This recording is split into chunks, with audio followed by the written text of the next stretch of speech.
There we are. Hello and good morning everybody, or good afternoon, evening, depending on either A, where you are in the world, and B, if you're watching a VoD, it could be anytime. It could be next week. It could be years after the collapse of civilization and you somehow managed to find some Twitch VoDs, which is quite the accomplishment given that most of them delete themselves after 2 weeks. Hello, cat. Here we have to show the civilizations of tomorrow about cats. They'll probably have cats. Kitty, you wanna come up and say hi? I'll let her figure it out. I wouldn't want to pressure her into a decision that she would regret. Terralegia, thank you very much for the 3-month resub. Appreciate it. Welcome to Mount Runs, everybody. Lemuse, thank you for the 5-month resub. Welcome to Hellfire Citadel. We are in here looking for the Fell Steel Annihilator mount. Quick refresh on what that looks like. I will never ride it because it looks like the Sky Golem feels, but more. And I don't like that. But it's a mount, and it's in a raid, and therefore I must have it. I can't just leave holes in my collection as I carry forward chronologically into the raids of tomorrow. It just won't do. Anari Freya, thank you very much for the 8-month resub. Hello, Hazel and Shad. How was the day? 8 months has flown by with you lovely folks and the Squirrel Queen. My day's off to a pretty good start. I did some assaults this morning with my coffee and got my, oh hello there, got another Reginald daily done.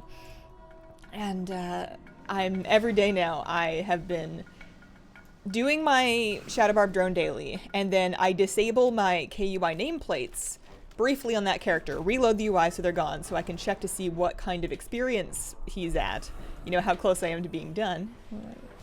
And then I turn them back on, which requires another reload. And this morning I made a bit of a mistake by, instead of just disabling KUI nameplates, for whatever reason I instinctively pressed the disable all add-ons button, so then that did allow me to check on Reginald's experience, but after that I had to go through my entire list and individually enable the add-ons that I want for my priest, because I have add-ons that I don't turn on for every character. I find that my life is a little smoother if I only run PvP add-ons, characters I'm gonna PvP on, for example.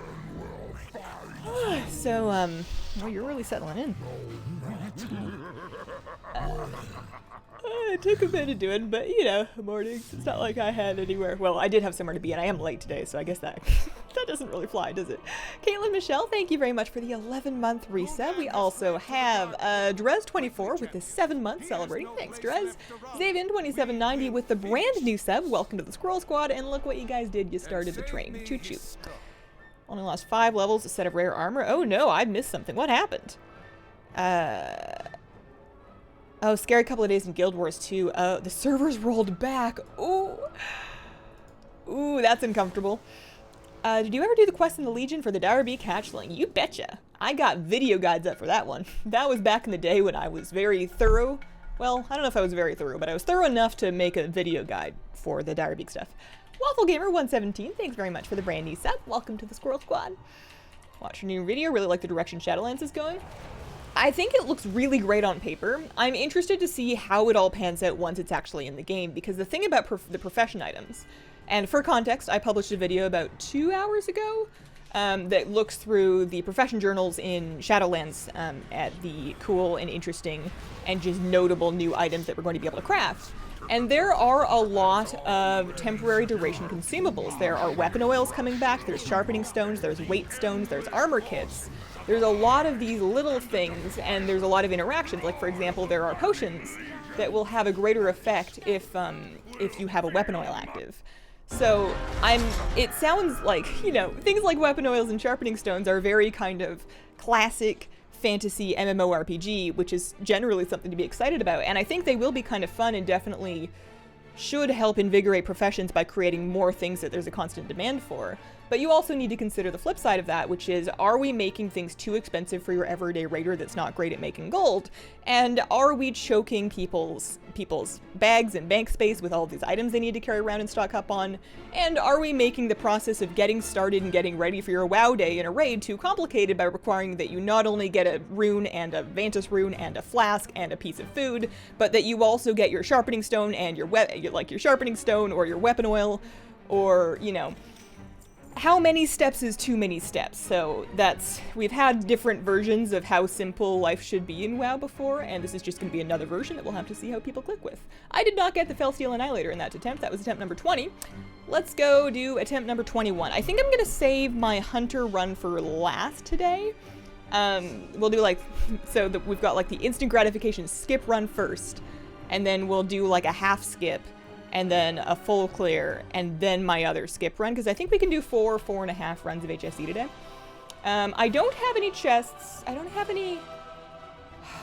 What did I do last week? I certainly did not do any Mythic Plus on this character. I might have...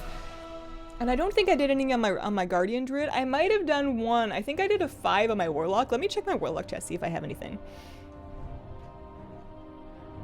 In-game sounds too loud? Okay. Let's just slide it down to there. Good luck in getting them out. Got lucky last month. Got it. Nice. Finished watching your profession videos. I'm living for the food names. Canada just called my work line. And the sweet person spelled a pet's name with a Z instead of a Z. I said, OMG, you said Z. And that's American Icy. Let's see. Servers ran for almost a day while they fixed it. That's a big oopsie. I mean, I'd say happens, but that's the first time I've ever heard of that happening. Apparently it happens. Alright, so this character, although, to be honest, I have pretty much largely given up on my plans to be a Warlock main in Shadowlands. I think I have decided that it's just not me. She's very cool, but she's just not me. I'm gonna full clear as well. Wish me luck. Good luck. Sitting staring at my 120 boost token from the Shadowlands pre-order. I'm thinking. You thinking in any particular direction yet? I skipped right over that step. I skipped right over the thinking. No, I didn't get anything on this character either. Maybe I just did nothing last week. Maybe I'm just inventing things that I did in my mind last week and it was actually the week before. Mail add-on? I pick up my mail using Trade Skill Master. I use TSM for my mail. Okay, so we did her clear. Druid, this druid should be the half clear. That hunter should be the quick clear, and then the full clear should be the warrior. So we're gonna do druid and then warrior and then hunter. I'm someone that hasn't been able to raid above casual since Wrath, when I was in like full-time job mode. Too much stress, want to be able to actually enjoy the game. Nowadays I just take raid progress as it comes. Yeah, I think that most people over time will kind of find their comfortable level of raiding and what's fun for them, and it's going to be different for different people, which is why it's important, at least to me, that they continue to offer things like, you know, cutting-edge mythic raiding, but also LFR. There's a camp of people that think they should just delete LFR, and while I don't ever do LFR, I don't think that's really the solution. I feel like everybody's going to have their own level of engagement, and it's nice that we can all kind of live our lives and have fun. I think my level's kind of in the middle. I like having a regular raid schedule at the beginning of a tier. I like clearing normal and heroic. And to do that, I will usually have my own food. My private guild will usually do cauldrons and feasts, but I'll have some food on hand. I will generally kind of try to keep some potions on hand, but I'm also kind of cheap. I tend to not want to use consumables unless I think they're going to help me get a progression kill. Because if it's on farm, then you would kill it anyways, and then you don't need to. And if it's on progression, like early progression, you're not going to kill it anyway, so you don't need to. So I sometimes will I'll save my potions, if they're expensive anyways, for like an almost kill. Back in the late Legion days of the those Blood of Sargeras potion to prolonged powers, those I would just pop for anything. Those were great. I miss those. Sailor Yen, thank you very much for the brand new sub. Welcome to the Squirrel Squad. Looking for the add-on to see the non-set quest things or transmog set lookalikes in the wardrobe as a set. That I've never seen. I would like to know also. That sounds great, but I don't have it, to my knowledge. I think I have to sell my soul and debase myself for a chance at the Brutusar mount by buying WoW tokens or asking guildies for loans. I'm curious as to what's going to happen to the WoW token prices once we have like dates for Shadowlands pre-patch and Shadowlands release. Because I'm not going to judge anybody for choosing to buy tokens for the Brutusor. It is a exquisitely aggressive amount of money, but it's interesting to consider, is that going to get a lot more expensive as other people have the same idea? Zayadex, thank you very much for the 5-month reset. Appreciate it. Okay, so I'm going to do Zul'Harak is over this way. Eventually, one day, I will be comfortable enough in this raid to kind of wing my way through it without getting lost and having to backtrack while also streaming and chatting. Finally have Amazon Prime just from having to order so many things mid-pandemic. Figured I'd support my favorite WoW creator. Aw, thank you. Gonna tank gold-wise. More that are in the market, the less they sell for. Is there anything like rematch strings but for transmogs? That I haven't seen either. Also sounds like a good idea. You know, people putting together sets and then having like a code for them. I think it might be, off the top of my head, and I know nothing about add-on coding, it might be a complicated thing to set up because there are so many look-alike pieces that you would potentially want to consider. You would want to have every same color look-alike ID matched so that if somebody imported a string and it required a specific piece and they didn't have that piece, but they had learned the appearance from another piece, because oftentimes in these old questing transmogs, you have gear, like you would get the same appearance of shirt from the Western Plaguelands and from the Southern Stranglethorn and from some places on the other continent. You would have it from a bunch of different places with a bunch of different names. You'd want to consider all those the same, but then there's also recolors, and you probably don't want to consider those the same. It just sounds like a vaguely complicated thing to put together, but I have no earthly idea. I'm so over my head with that stuff, so maybe it's easy, I don't know. I haven't seen it yet, sounds like a good idea, but also the question is how many people are going, like, in order for something like that to be supremely useful, you need to have people sharing their sets, putting together their sets and sharing their sets, especially if there's some kind of web page or interface for it. In Black Desert Online, not so much transmog, but character creation-wise, because their character creator is so detailed, they have this feature where you can customize a character and then you can save it to a public gallery, and other people can then choose that. Like, they can view popular uploads in the gallery. I'm assuming people can, like, upvote or downvote them, or just based on views or uses or something like that. And there's that public gallery you can look through of things that other people have made. So if, in order for a transmog add-on like that to be successful, I would imagine that you would want to have some kind of interface either in or outside of the game where people can browse popular sets and then get import codes for them directly. Without, it's kind of like how rematch strings are great, but without sites like WoW Pet Guide, that are spitting you out rematch strings for every single strategy, it doesn't, like, I never used to import strategies. I used to use rematch just for saving my own personal teams. I never used to use it to grab other teams until I found WoW Pet Guide. Any word on what we'll do with Expulsum before Shadowlands? Try and use it, and otherwise cry.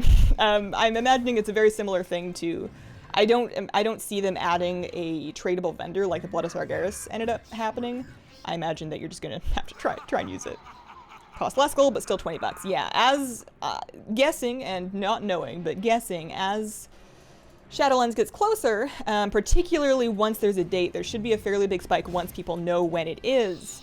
The token will always be 20 bucks to buy gold, but it's going to get you less and less gold as more and more people try to do Brutosaur for it. There has to be a point where people say, you know, let's say right now it is 100k. Let's just average that to 100k gold for a token for 20 bucks.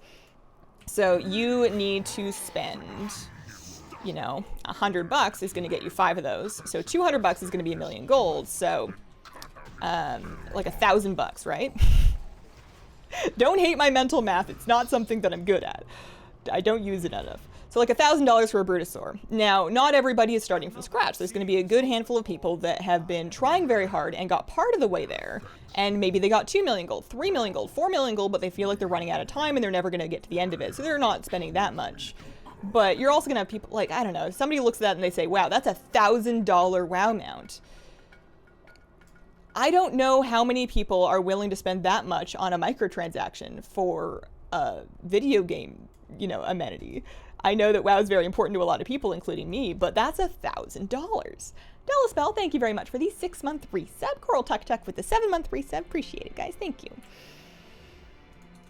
you.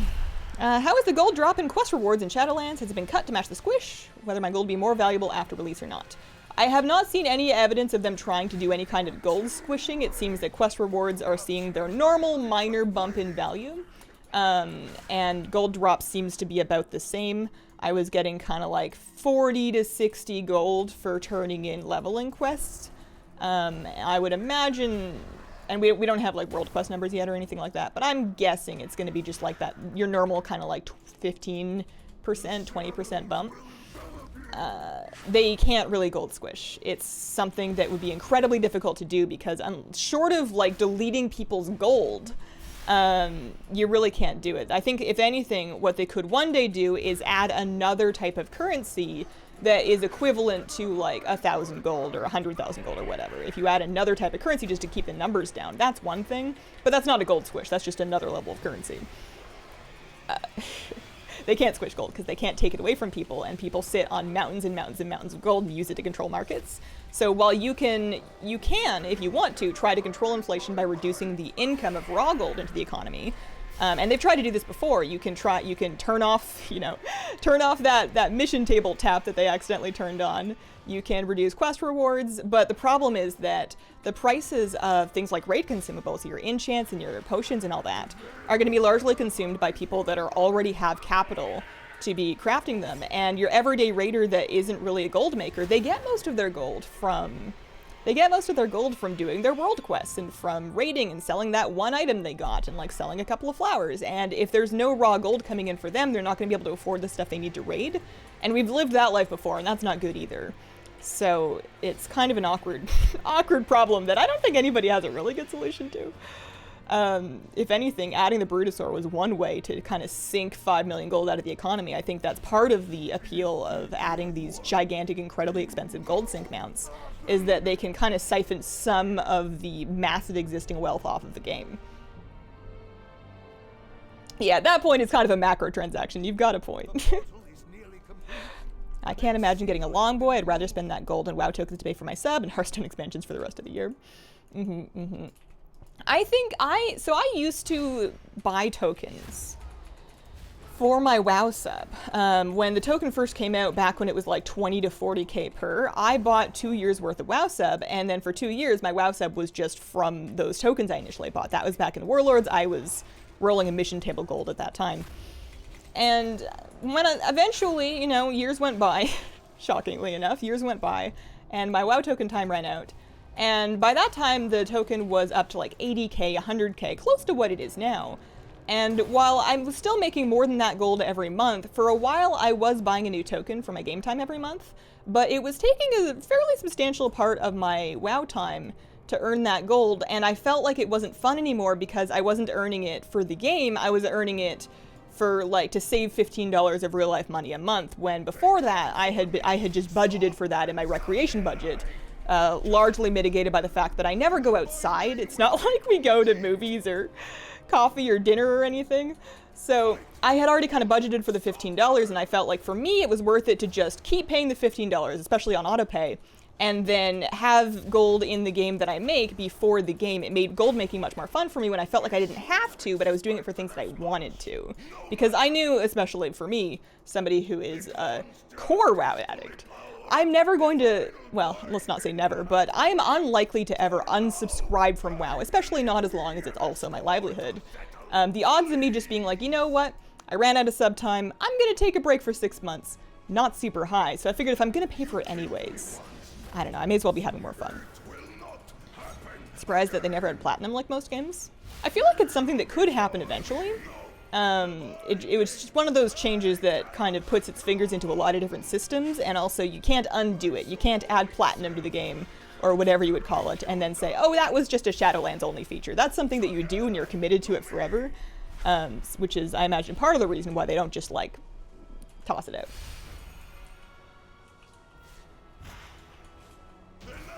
They have done quite so in BFA, making an enormous amount of money at the end of Legion. They reduced the amount of the rewards and mission tables and world quests.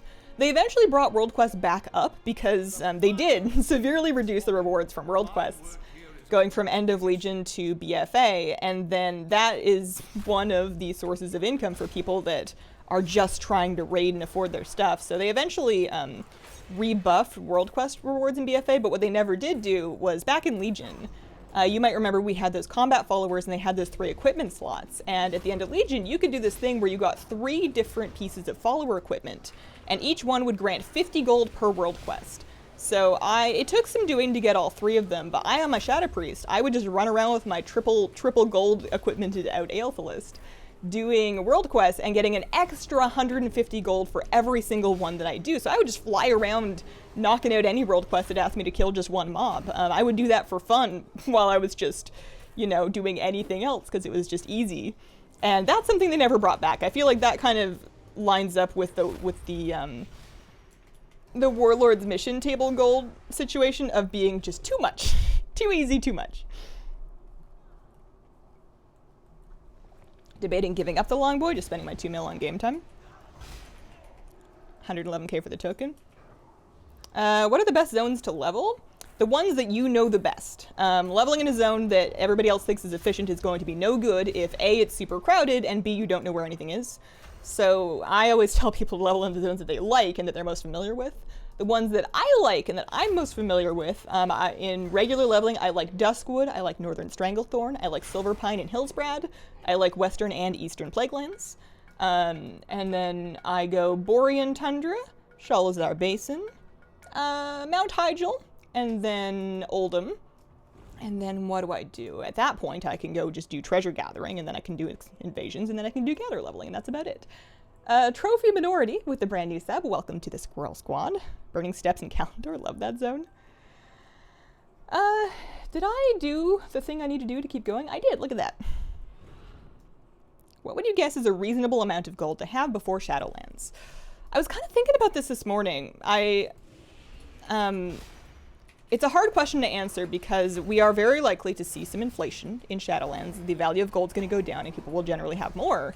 So to me, it kind of feels like a little bit of a waste of time to be trying to save up gold now in the hardest time ever to make gold in order to have some gold for Shadowlands when you are going to have A, inflation, and B, the beginning of an expansion is a much more fruitful time to make gold because everything is new and people don't have stockpiles of everything and people have lots of demand for all of the stuff, especially as people level professions.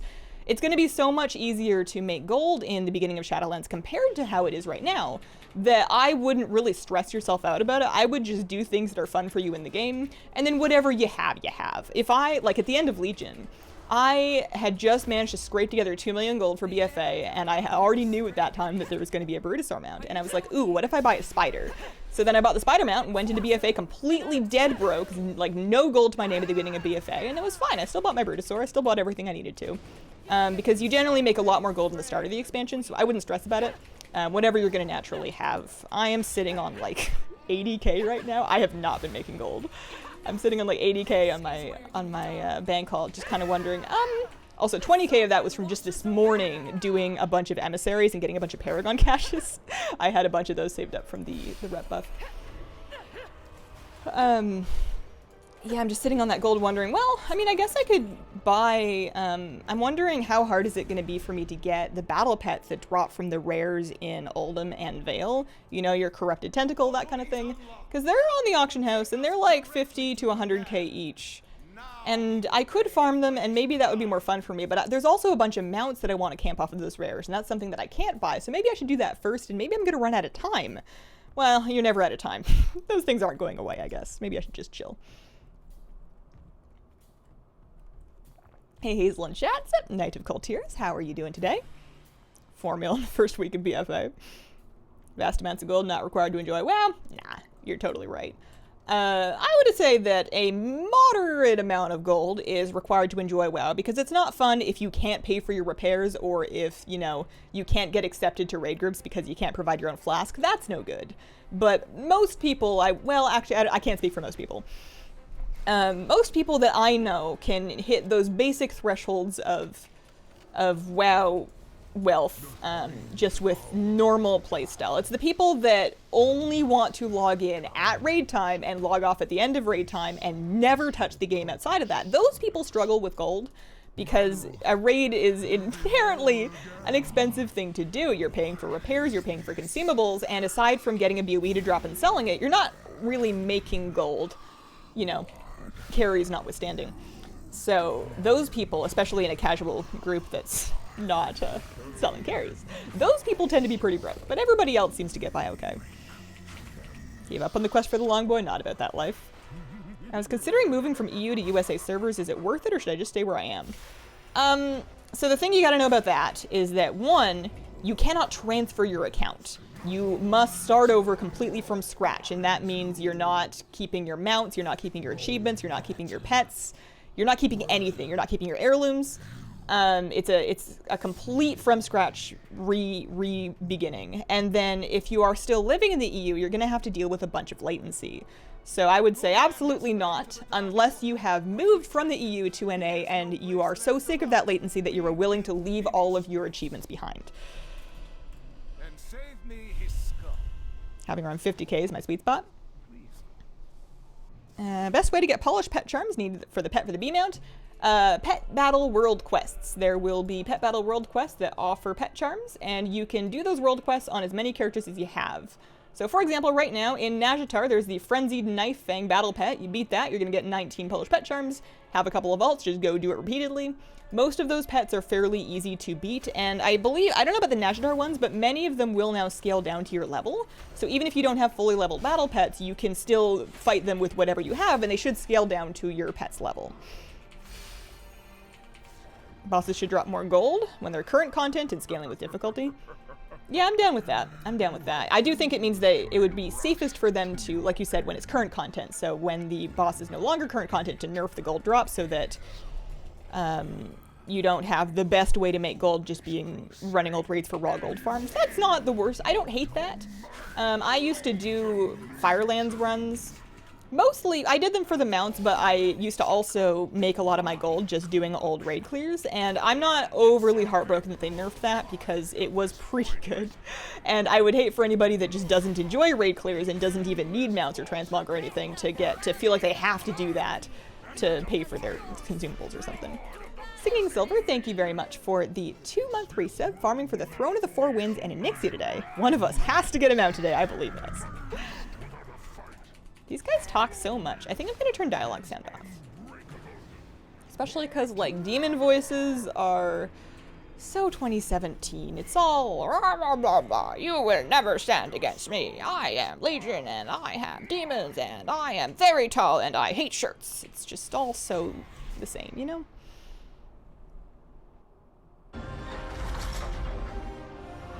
Super easy to level 1 pets. How do you get gold? Gold. Sell stuff. Sometimes I buy stuff and then I sell it for more. Sometimes I gather stuff and then I sell that. Sometimes I gather stuff and then I craft stuff and then I sell that. No mount. Not from that one. That was attempt number 21. So now we're going to do a full clear. We're going to do a full clear on my warrior, I think. WoD rate's still fairly decent when it comes to gold farming. Yeah, they're not too bad. Started healing a few days ago. And since then, every single dream I have has been about healing. Should I be concerned? Nah, you're totally fine. I think it's very normal to have dreams that are related to games, especially if you've been playing them a lot.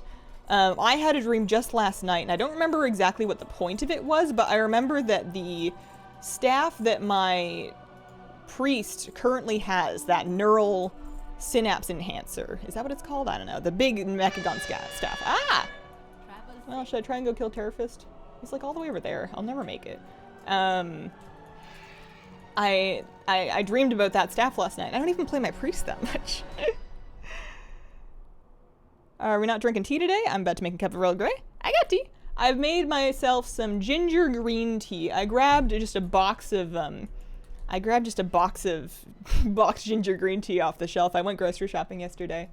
And figured I wanted one more thing because I've kind of settled into a routine where I do a green or an oolong, like a lightly caffeinated but not really caffeinated tea in kind of late morning, kind of 10 a.m. to noon, and I needed more options. Good afternoon from Jilly. Hello. Have you settled on a human holy priest for Shadowlands? He's still thinking it over. I'm gonna be going back and forth right up until pre-patch.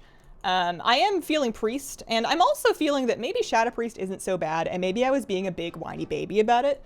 A big part of my dissatisfaction with Shadow Priest was feeling inferior to other classes on damage meters, and it occurred to me that maybe I'm just bad. Maybe I'm just mad because I'm bad. So I've taken some of my own advice and done a little bit of practice, and also just kind of switched around my talents and my essences a little bit for world questing, and also my spell priority, because despite the fact that I'm constantly telling people, yeah, Terrorfist has been dead for a long time, I constantly tell people, you know, don't get too hung up on dotting up mobs. If it's not going to live for like 20 seconds, it's not worth it. You want to prioritize your Mind Blast, you want to prioritize your Void Bolt. I tell people that all the time, and I don't take my own advice. I spend way too much time putting dots on stuff that's you're never going to get any damage out of those dots, and those globals are really important. So I've realized that with my, you know, with my gear and stuff, I can do just fine damage. Their bursts can happen, life can happen. I run around and I see other Shadow Priests near me, and I go, my brethren, how could I abandon you?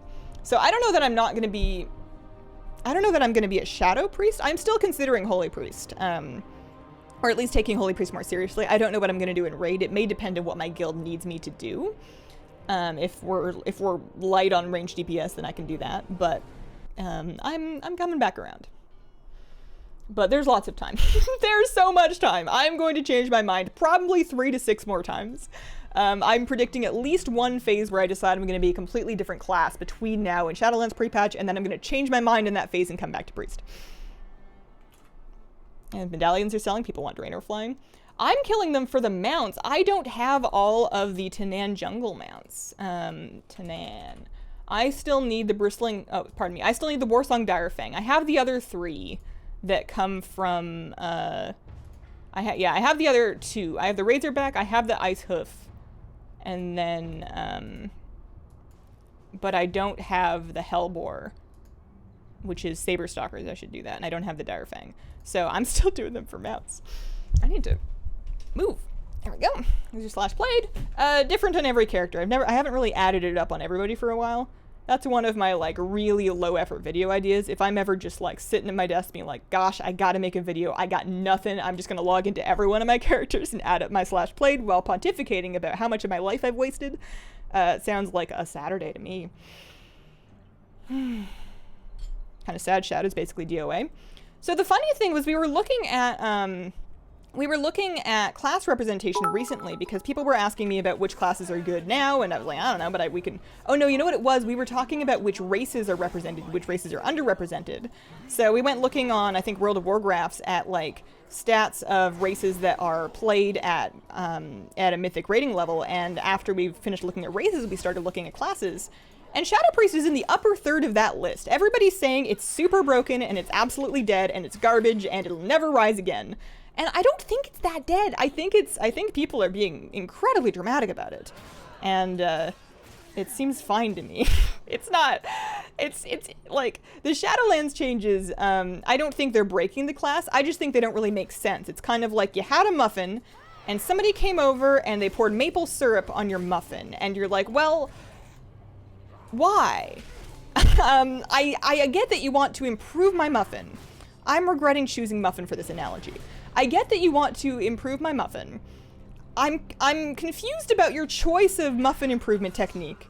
I'm hoping that you do some more workshopping on this before this menu goes to the public. You know? Thenio, thank you very much for the bits. Do you know when they will remove the requirements for Pathfinder to fly in Coltiris? I'm so far away, just started WoW 3 weeks ago. That one is probably going to be some years. They are removing the Warlords and Legion Pathfinders. BFA is going to be, I would imagine, at least until the end of Shadowlands. I would just hang in there and keep doing your best. I know you just started. You have another 6 days of this impressive influence rep buff. That's a big deal. And then right after that ends, you're going to have a World Quest bonus week that gives you another, it's not going to stack with the rep buff will end at that point, but you're going to have a World Quest bonus week giving you extra rep on World Quest. So I would just hang in there, stick with it. Once you've done it once, you've done it for your life, for your entire WoW account, and any characters that you ever want to level in BFA zones will be able to fly. I do think it's worth it. I know it sucks. Lockout Trick does not work for WoD raids. Use Altaholic to get total days played. Yeah, but like that takes all the drama away from it. Where's the suspense in that? Also, you still gotta log into the characters. I have Altaholic for, what was I using it for, like lockout tracking or something like that? I keep disabling it because it keeps annoying me. Seem committed to Shadow Priest. This is likely to bring in some changes eventually, which will hopefully improve the experience. Yeah, I'm also not mad at the experience as it is. Like, if they did not change Shadow Priest on Alpha at all, if they just left it as it currently is and they put it in the game like that, that's not going to make me quit. It's going to make me not spec Surrendered Madness, and that's fine. I don't spec Surrendered Madness now. It's a little disappointing that I was hoping it would be useful and it turns out to not be, but that's not ruining my current life. It's like when somebody... Gosh, get ready for another bad metaphor or analogy. if somebody knocks on your door and they're like, we're gonna give you a big puppy, and you're like, wow, and then they're like, okay, but this puppy also has leprosy, but you don't have to take the puppy. You can just close your door and we'll get the leprosy puppy to a puppy leper clinic and just forget the whole thing happened. You know, that's a bad feeling because you first were excited that you were going to get a puppy, and then you were sad that the puppy has leprosy. That sucks. But at the end of the day, after you close your door, you are no better or worse off than you were previously. You're just sad about the leper puppy. So you just got to have some perspective. What am I doing? I must have missed some trash here. There's some trash here somewhere.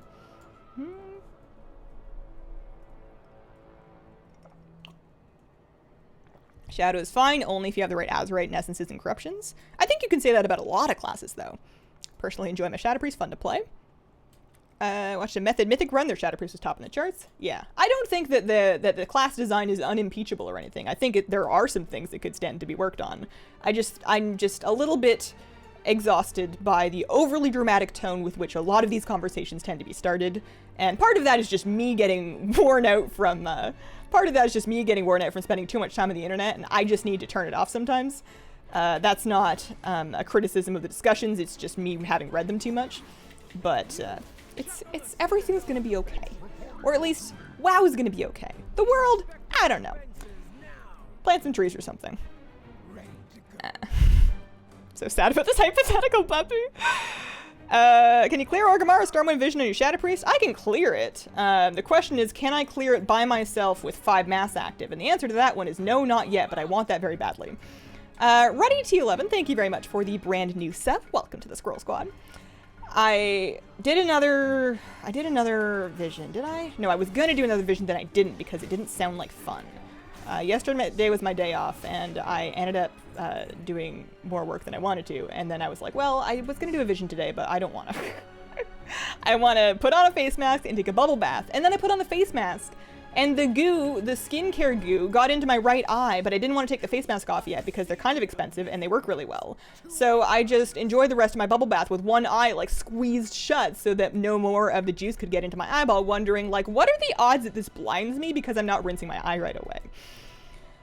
I'm fine. I can see great. Well enough. Oh yeah, I was gonna turn dialogue sound off, that's right. What's happening? System. Sound. Let's turn off dialogue, shall we?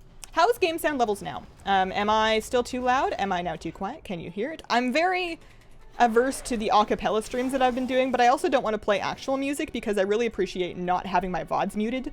And even though you can get royalty-free music, I don't want to fight with somebody if they decide my royalty-free music belongs to them, and it's less likely that they decide the WoW game music belongs to them, although that has happened to me on YouTube. Azurite going away in Shadowlands? Yes, it is. Looking for good shows to watch. Any suggestions? Ooh. So I can only recommend shows that I enjoy because I have no idea what you're into, and TV is a real wide spectrum. I really like watching... what have I seen recently that I like? I've been watching a bunch of things that are only okay. What can I recommend to people? Shoot, what have I seen? I really like it's on Netflix, it's Gallivant. I'll recommend Gallivant to anybody. It is a fantasy musical show, but it's extremely tongue-in-cheek. It's super funny. It's very memorable.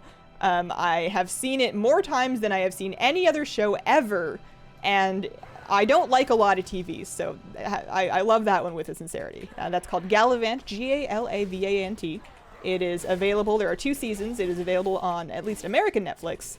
Can't go wrong with that one. Love that to death. Sounds fine. Slightly low now. Okay. Part of the problem is that WoW game sound isn't always normalized. Some areas are just louder than others, particularly loading screens. Loading screens, for whatever reason, just slap. They just go so hard. And I will sometimes forget about that, and I will linger on loading screens, just chatting, but then if I turn the sound down, then it's the whole thing. Have you seen The 100? Highly recommend it. So I've seen a lot of these shows you guys are recommending in chat, and I'm just no fun because I watched them and I thought they were kind of okay, but I can like stop watching them at any point and I'm not really having a bad day about it. I watched Chernobyl. Chernobyl was good, but also hard to watch. And shows like that are well done creatively, but, you know, have an overall depressing or upsetting tone, sometimes I just don't want those. And by sometimes, I mean most of the time. I don't know if I'm too sensitive or what, but shows that bum me out for a really long time.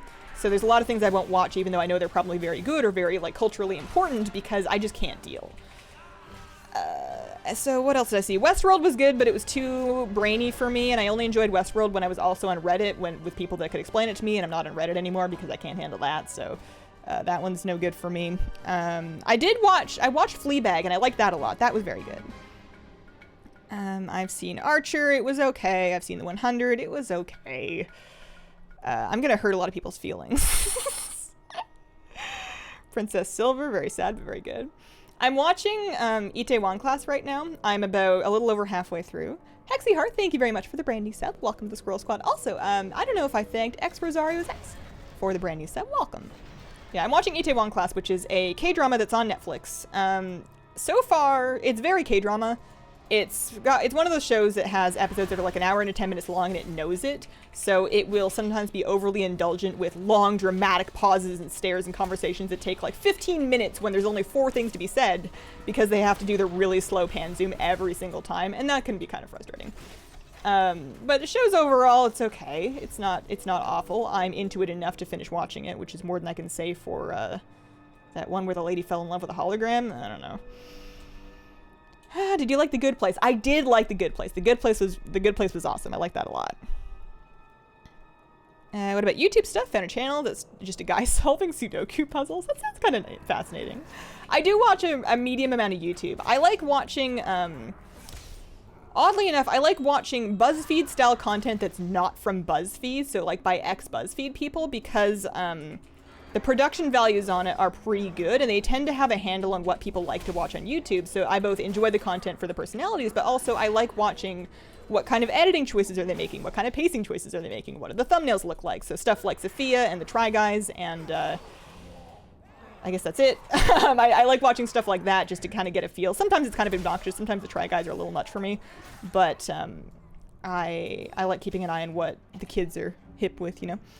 You like Black Mirror? I do, but I can't watch a lot of it. And that was another one that I enjoyed more back when I was reading Reddit, because I enjoyed reading what everybody else thought to help process it. But I am incapable of putting Reddit down, and it becomes a very big problem for me. So I just can't touch it at all. I have to block it on all my devices. I have not seen Miranda. They always start the channel with the why I love BuzzFeed. I would too. If I ever worked for BuzzFeed, left BuzzFeed, I would 100% make that video. Have you seen the views they get? Clearly people are interested.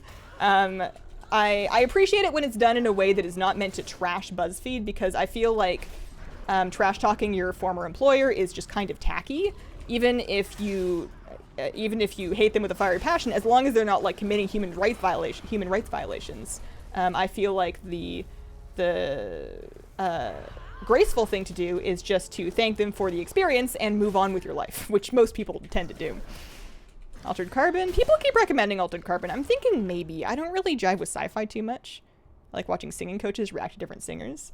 I will go into binges of React content and then realize that I'm not liking how critical it's making me, and then stop watching it. Also, I had a phase where I was watching a lot of like reaction YouTubers react to like cringy trends or whatever, you know, your Drew Goodens and Danny Gonzalez's and stuff, and they're very funny people. But I feel like sometimes they'll make a video where they're like, look at this person that's being incredibly uncomfortable and obviously morally objectionable. That sucks of them. And like, well, yes, it does. And I guess it's important that we all recognize that.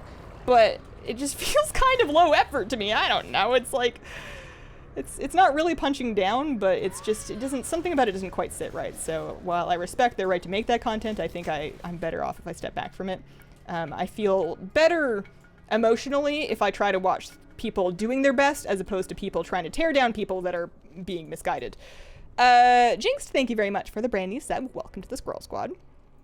AC Season 1, really good. Season 2 is meh. What does it say about my brain that when I see the letters AC, I immediately think of Animal Crossing? Big on food YouTube. Mangchi, Bon Appetit. I'm kind of saving Bon Appetit for my next midlife crisis. Because I know I'm going to really like it based on how many people have recommended it and just kind of the general look of it and the type of people that tend to like it. I'm just not ready for something new yet. Slow effort, that's why it's profitable. Yeah. And there's something very appealing about watching people tear down people that are obviously problematic, because it can kind of make you feel, you know, like, well, no matter what I'm doing wrong in my life or whatever my disappointments are with myself, at least I'm not doing this obviously awful thing. And I think that, while effective, is kind of a cheap way to get your self-esteem. And it's not ultimately very sustainable. I think it's better if you can try your best to find things that you're genuinely proud of yourself for and focus on building yourself up over tearing other people down, regardless of how much they deserve it. Don't know if you like cooking stuff. I think Emmy Made Japan would be your jam.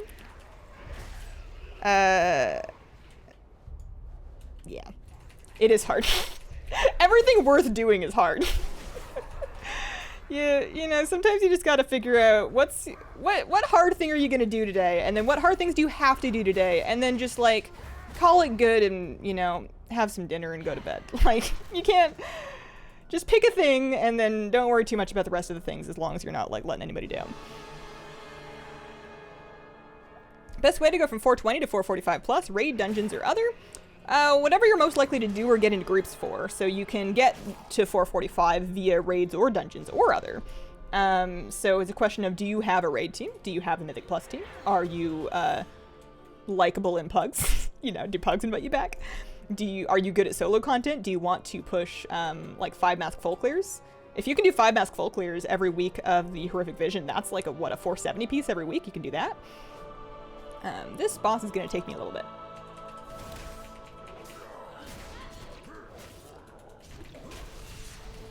Problem is when I take an afternoon nap, tend to miss your early streams. Far too much makeup and skincare. YouTube too.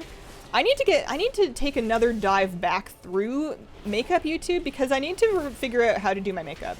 I went through a phase in like 2015 where I watched a bunch of tutorials and tried some stuff and got some products, and then I kind of like got complacent and just started doing the same thing every day. And I kind of want to try again. I don't want to buy any more products, but I'm not very good at putting them on. And I'm very much stuck in doing the same thing all the time with my makeup, and I kind of want to experiment, and also I'm stuck at home anyway, so why not? But beauty YouTube is such a volatile space that it can be kind of overwhelming to just try to figure out who's aligned with who, and you know, there's a million people with great tutorials in eyeshadow, but like, what if you shouldn't watch any of them because they're bad people? It's very hard to figure out the life. Shisuke, thank you very much for the brand new sub. Welcome to the Squirrel Squad. I was putting on eyeshadow this morning. Not that anybody will ever be able to tell because I wear glasses and I'm in a tiny corner of my camera. But I usually will apply eyeshadow on my eyelid. I have hooded eyes, so the skin underneath my eyebrow will obscure my eyelid when my eyes are open. It's kind of, Taylor Swift has them too, so we can both be cute. But it makes it hard to apply eyeshadow in a way that you can see, because if you want to see it with your eyes open, you need to apply it all the way up to the brow bone, and then when you close your eyes, it's like a lot. And usually I will just apply on the eyelid and then call it a day, but a lot of looks will do interesting things below the eye, but I find when I do that, I just look like I've just smacked myself in the face with a bunch of pumpkin pie. So I've been trying to do just like a teeny tiny skinny little line of a light colored eyeshadow underneath my lower lash line. And I was going to do like a glittery gold today. Not that anybody can see because I'm so teeny tiny. But then I wasn't looking when I went to put my brush in my pan of eyeshadow, and I got a hot pink. And you still probably can't see it because I'm like so teeny tiny. I ended up putting like neon pink right here. I can't believe you can't see that at all. Instead of gold. And I wasn't mad at it, but that was when I was like, man, I should probably try to do things on purpose. How Nikki does her shadow? She has hooded lids too? I should then. A lot of times I will watch eyeshadow tutorials from people that don't have eyes like mine, and I'm like, this doesn't help me. What's one class or spec that you cannot stand playing? For me, it's my Windwalker Monk. For whatever reason, I want to pull up my hair every time I play it. This is a hard question to answer without tangentially hurting somebody's feelings. I don't like playing... I get kind of bored whenever I'm playing Boomkin, and I will spec Boomkin relatively often, just because my druid tends to wear caster gear, and if I'm just running a raid or something, I'll spec Boomkin for it or for questing. It just seems so dull to me for whatever reason. I don't know. Whatever the spark is of it just does not get communicated to me. Melee classes frustrate me, but that's because I don't understand them. I think Boomkin is a special one in that I get what you're supposed to do, it just doesn't work for me. Like, I used to really hate Death Knights, and then I figured out what the buttons did, and I'm like, ooh, this is kind of fun. I feel the same way about Demon Hunters. I don't like Demon Hunter because I feel incompetent and confused whenever I log on to one, but that doesn't mean that I wouldn't enjoy it if I ever figured out what on earth half the buttons do. And by half the buttons, I mean there's like 4 of them, so it probably shouldn't take me that long. Do you guys recommend coming back to Shadowlands to someone who quit after Kata came out due to too many bad changes? Worth a go. It's hard to tell because I don't know what your idea of a bad change is, and I don't know what is too distasteful for you to play. I think that the best way to do it would be to wait until either pre-patch or release, and then buy like 1 month of sub. Play for a month, and if you like it, you stay, and if you don't like it, then that's just 15 bucks, and you know, you got a month out of it. Hopefully that's good enough. Hazel, how is your Tuesday? Start of your work week? Not feeling tip-top, so I have the day off. I hope you have a relaxing day. I'm doing okay so far. I ended up doing a little too much work yesterday, so I don't know that I'm exactly rejuvenated, but it's cool. I'll chill next weekend. Yesterday, I know I told you guys, I'll just start the story again from the beginning because some of you may not have been here last time I told the story. I started some seedlings, some basil and some marigolds and some tomato seedlings. I started them indoors about 3 weeks to a month ago. I ordered seeds online. It took them forever to get here. It took them too long to get here, in fact, and then I bought seeds at the grocery store instead. Started them inside under a lamp, whole thing. And then a couple of days ago, they've been outside for a little bit. I moved them outside once it wasn't going to freeze anymore. And they've been enjoying the sun and they've been enjoying the rain. But then a couple of days ago, I went to my balcony and discovered all of my little basil seedlings and all of my marigold starts were completely gone, just bitten off at the top. Could have been birds, could have been a squirrel. I'm thinking a bird based on how tough some of these plants were and the fact that it was like sheared as though pruned. And at that time, it was just the basil and the marigolds. The tomatoes were fine. What I don't remember is if I told you guys that the next morning I went out and my tomato plants, the smallest one was completely gone. The medium one was knocked over and then the leaves were still there, but the stem had been kind of sheared off, like somebody pecked at it. So, and then the other one had the stem intact, but all the leaves had been pecked off. So I have one tomato plant with leaves but no stem, and that one I just shoved in the dirt so we can grow some new roots. And then one with a stem but no leaves, and that one I've just got under the light so we can grow some new leaves. And I was just very mad. I used to hear birds singing and go, wow, nature, soothing, nice, like that. But now I hear birds and I go, was it you? Have you done this to me? Have you declared war upon my property? So I went to the store yesterday because I had all these big pots of empty dirt basically now, empty potting soil on my balcony, and that was just giga bumming me out. So we went grocery shopping yesterday anyways, and our grocery store is one of those big places that also has a garden center attached to it. So I figured I'm just going to get some good-sized plants to put in there that are hopefully too big for the birds to mess with. I'd never had like these tomato plants were like already 3 inches tall. I couldn't believe that something tried to eat them like that. And marigolds aren't exactly snacking stuff. I don't know what's going on, but anyways. I went to the store, I got some new marigolds, got some new tomato plants, got a rosemary plant, got some new basil plants, and then I wanted to get bird netting to drape bird netting over the pots to try to keep whatever it was from just going to town because, rude. And I went to the store and they did not have bird netting. They had a huge garden center, they had all kinds of stuff, but for whatever reason, no bird netting. So naturally I opened up my phone and then bought a 70-foot roll online. That'll be here tomorrow. I'm going to be stocked up on bird netting for the rest of my life to go with my stock of potting soil. But I planted them outside anyways. They're still there this morning. I feel like they have to be big enough to not get completely demolished. What I did do, actually, I bought some twine. And then I have some stakes. And what I basically did was I stuck stakes into different pots and then ran twine kind of between them. A little bit slack to make it hard for the birds to get through and to make it annoying for the birds to sit on. And I'm hoping that will help. So far, so good, but it's only been 1 day. Sounds like pigeons. Same have to my marigold. I've never seen a pigeon around here. We do have a lot of birds, though. It's probably something. Glad you could find new plants. Yeah, the garden center had tons of stuff. I'm kind of kicking myself for not buying more or different flowers. I literally just bought marigolds. I got kind of sidetracked. I almost bought some begonias because they were gorgeous, but I realized I don't know anything about begonias, and there was somebody waiting for me to move, so I just, like, ran. Trying to not be in anybody's way in the store. I just did the marigolds. And also, I have, like, a lot of pots out there, because if I do manage to salvage my 2 tomatoes that almost died, then I'm going to have 5 tomato plants. And for 2 people on a small balcony, that's a good amount of tomato plants. Gonna remove the birds from the tattoo before she gets it. Anti-bird channel now. It's funny, I'm the reverse of my grandmother. My grandmother, my maternal grandmother loves birds a lot. She has bird feeders, she watches them through the window, and she hates cats because neighborhood outdoor cats and stray cats will decimate local birds. So she doesn't like cats because they hunt birds. Not a cat lady.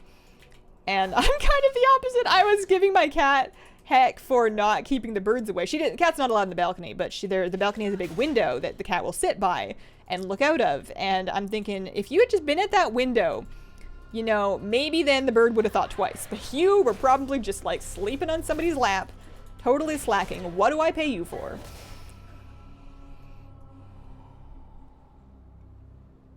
If it was marigold and tomato leaves, it was probably squirrels.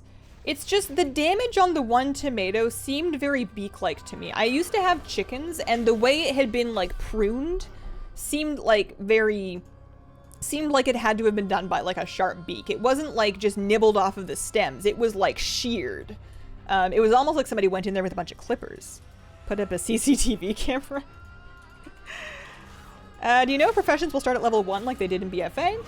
It seems like they're keeping with the same structure we currently have of expansion-specific profession levels. So you're going to start at Shadowlands Crafting 1, but any crafting levels that you've otherwise attained will remain.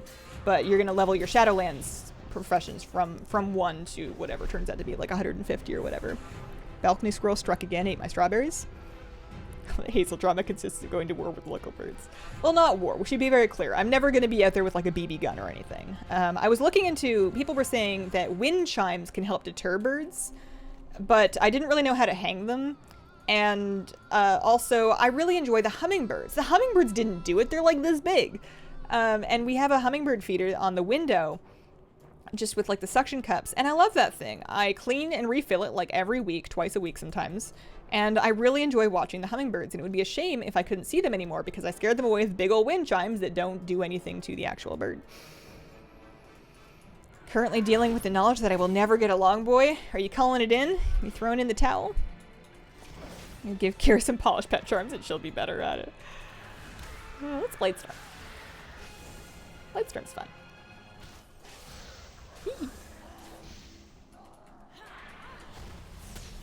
Oh yeah, I was gonna spec Fury, that's right. Oh no, I don't have weapons for it. I was gonna check World Quest to see, because Fury needs 2 two-handers, right? I have 1 two-hander clearly, but I'll need a second one if I'm gonna be Fury. For now. A raccoon with very sharp nails. We are on an upper floor, and while squirrels can probably get up here, although it will take some doing, squirrels can probably get up the building. Raccoons, maybe. But seems unlikely, especially because we don't feed them. I don't put out food for them. I don't have bird feeders aside from the hummingbird feeder. So it seems unlikely that a squirrel or a raccoon would expend this much effort to get all the way to the top balcony unless they knew there was food up there for them. I've never, in the 5 years I've lived in this place, seen hide nor tail of any kind of a rodent on my balcony. Never. I've seen mysterious footprints on my railing that made it look like somebody was walking around up there. That was concerning, but no squirrels. I think the footprint was just from somebody doing maintenance. I just didn't know there was going to be maintenance done. Pharaoh Do, thank you very much for the brand new sub. Welcome to the Scroll Squad. What am I doing? I'm going this way. Maybe the neighbors are feeding them? Nobody that I can see. We can see each other's balconies from the street, and I can't see downstairs and downstairs. And downstairs. I don't think they have anything they don't look like they have any kind of bird feeders. There are people that live here that have like paradise balconies that are packed with plants that have crazy amounts of bird feeders. And I do see squirrels going up to their balconies. Does your dog have visual problems? It's missed the bed by quite a way. As far as we know, he can see just fine. He's just a little goofy.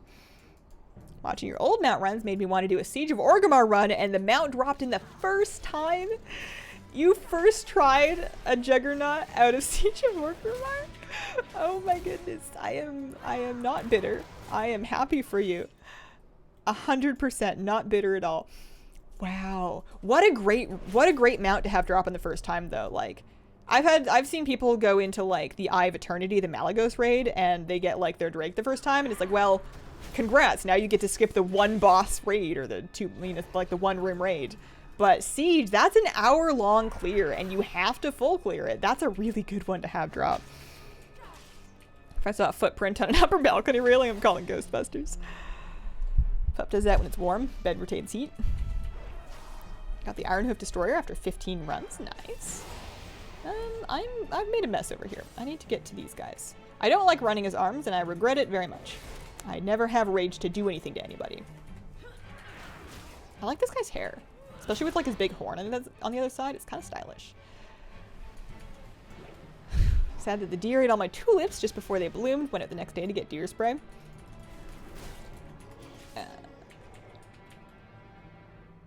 Hazel, what UI mod do you use? A couple of different ones. I don't use just the one kit. So I've got my KUI nameplates. I've got my shadowed unit frames. I've got my bartender bars. That's the gist of it. I'll use Gnosis for casting bars. My feet are so slippery. I was styling my hair this morning, and I was spraying on this, like, heat protectant spray, and I think some of it must have gotten on the floor, and then I must have stepped on it on the floor with my slippers, because I'm now, like, very slippery. I was kind of sliding around while I was grabbing my tea from the kitchen. I should clean that floor, otherwise it's going to be dangerous. Nobody can afford to have a fall right now. 500 attempts for the Ironhoof, yay for full skips. That at least is nice. At least there is that. Man, I wonder which Legion raids. Was it Legion that they didn't do skips for? Or did they do skips in Legion? It was the early BFA raids they decided not to do skips for. Because I know we got the skip quest in Nyalotha, but before that, like, it had been a while, right? This way. Prepare for virtual exercise. You are coming with me to move my vegetable pots back outside now that the cold won't kill them. Nice. Got the malevolent drone this week. I love it so much. I'm so close to mine. I'm so close to mine. I do think it's a little bit odd. So I've recently had mine hatch into the battle pet, and I have it around with me constantly as the battle pet, and I think it's very cute how it automatically has the nickname that you gave it. So my Reginald comes with me everywhere, but I also will go do the daily, and I'll also see him in his pen, and it's kind of breaking my immersion a little bit. Like, I wouldn't want to give the battle pet back, and I understand that he needs to be a pet so that I can do the pet battles with him, but, you know, why are there two of them? It's like when I'm visiting somebody's Animal Crossing island, and I'm like, Isabel, what are you doing here? Legion had skips, Emerald Nightmares will? Huh, that's good then, something to look forward to. I imagine before too long, like when in Shadowlands, we'll be doing Legion mount runs on Tuesdays. Because after, like, this is my last Raynor mount that I need. After this, it's really time for Legion. This one. This morning in the Vale, I was doing Rajani Invasion because I'm trying to, like, clean up Rajani rep on my Shadow Priest, and I was doing that quest where you're like clearing the blood fonts. So you're clicking on the dead pandas to clear the blood font. And I was doing it, and there was like 17 mobs on top of it. And I run inside, and I fear the mobs with a big psychic scream. So they all run away, knowing full well that I'm going to need to do some big cooldowns and mitigation or something like that to survive those mobs when they finally stop being afraid of me and come back to fight me. And then my eyeball circle spawns right on top of the blood font I'm trying to click. And I'm trying to click it anyways, but this eyeball circle is just roasting me and interrupting me from fully clicking the blood font. I apparently need to repair my sword. So I almost died. I ended up having to give up on that blood font, run out of the circle, and then I helped the demon hunter that had jumped in to help with that big pack of mobs. I helped them, and then they died, and then I rezzed them. But I realized after that I had actually I was like, man, that's a really big eyeball circle. And I do run enough corruption to get eyeball circles, but usually they're not that big, and also that hurt really bad. And then I realized that somebody was still wearing her Stormwind teleport cloak from when she had been going back and forth between Vale and Oldham. So it turns out when you put on your legendary cloak, corruption ain't so bad. Weird, you know? Just weird. Alright. I kind of wish I could victory rush there. I just killed that mob. Why can't I victory rush? Let's do some...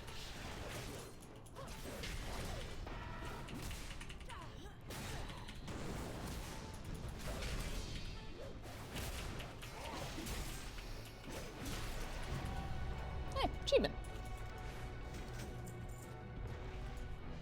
I have a friend that first tried Invincible, Mim's Head, and Rivendare. Nothing special, except it was in the same day. Didn't play WoW for the rest of that weekend because I was so jealous. Oh, I've run the wrong way. Do you think Blizzard will put in a skip for Siege of Orgrimmar? If they haven't done it by now, it's not happening. Unlikely. Raids get skips when they come out, or never. Eyeball circles the enemy. Before I knew what corruption was, I was running 99 corruption trying to do dungeons. I mean, some people do that on purpose. It's a mood. It is an energy. It's a vibe. It hurts. Guildmates and husband were super salty over the drone mount. It's my main as a druid, so I don't really use mounts. Have any of you guys had better luck camping Corpse Eaters since they changed the drop rate? I'm wondering if it's worth trying to kill it on as many characters as I can. I feel like I want to start camping. I feel like I want to start camping the Vale and Oldham rare drop mounts, but like it's hard to really motivate myself to move them, especially when I'm kind of sort of trying to get rares. Maybe I'll finish this first.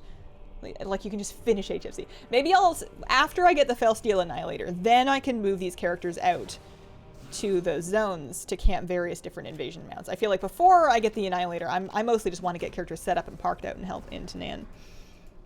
What are you looking forward to most about Shadowlands so far? Changes over time. I'm kind of interested in the level squish and the leveling revamp, which is silly because it's not like I need it. I have enough characters leveled. I am also interested in, it's just so fun at the beginning of the expansion. You get leveled, you're getting your first pieces of gear, you're getting your first look through the new dungeons, you're getting ready for the new raid, you're talking to everybody else, you're seeing what everybody else is playing. It feels like going back to school after a summer vacation. You have people on different classes, you have people with race changes in your guild, you have everybody just doing their best to get on top of their homework, and it's just kind of like a fun collective time to play the game. But just doing the normal stuff, you know, getting leveled, doing some world quests, getting some rep. Sometimes I want to do a good rep grind, don't judge me. Camped Corpse Eater, got it after like 12 tries. Other one's hatching today. Nice. Dogbot broken. Yeah, different rares will be up when different assaults are up, so you can only camp the ones that are currently available, but there's a good chunk of them, so there's usually something that you can camp. Look at that dog. Look at that sleepy napping boy. Talking about possibly changing spec or class for your main, what Covenant are you thinking? My main, no matter what my main ends up being, is very likely to be either Venthyr or Night Fae. It is unlikely that I end up being a Kyrian or a Necrolord, regardless of what my main ends up being. I could decide I'm gonna main a Blood DK for Shadowlands. Weirder things have happened. And I still wouldn't be a Necrolord. I would be like a Venthyr Blood DK, absolutely, 100%. Oh, for a second I thought that was the end of the run, but no, we still gotta kill him. Hello. Sup, Archimon, how you been? It's been like 40 whole minutes. Something like that.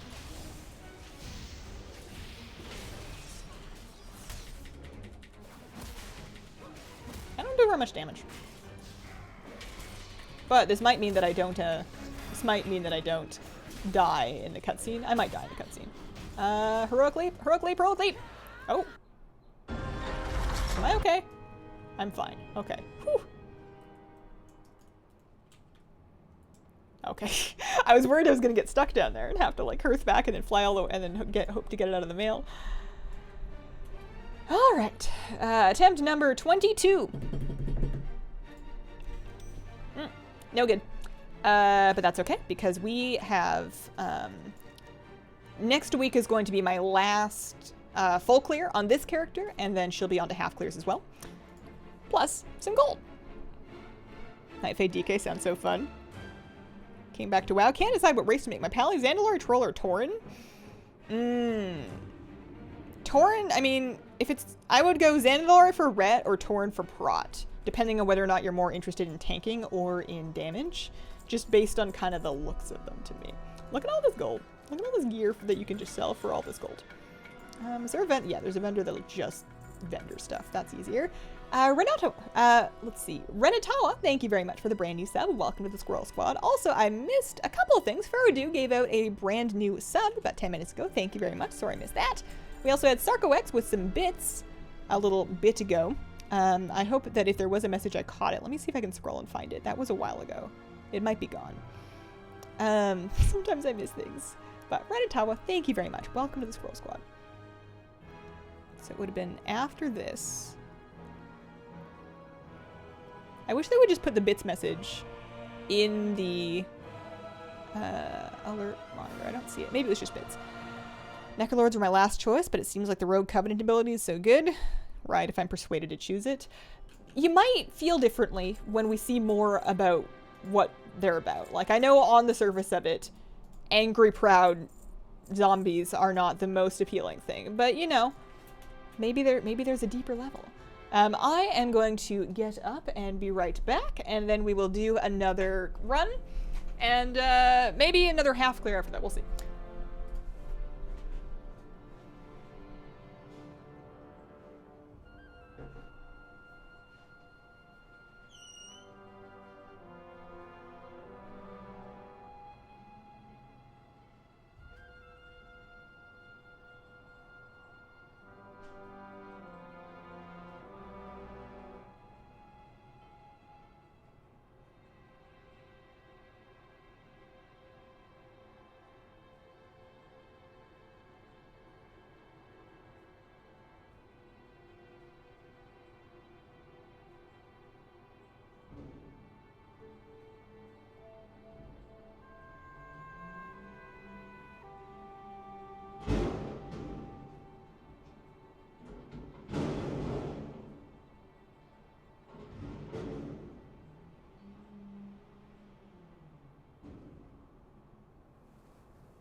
I was tempted to grab a brownie to show you guys, but also just to eat, but I decided against it because I'm okay.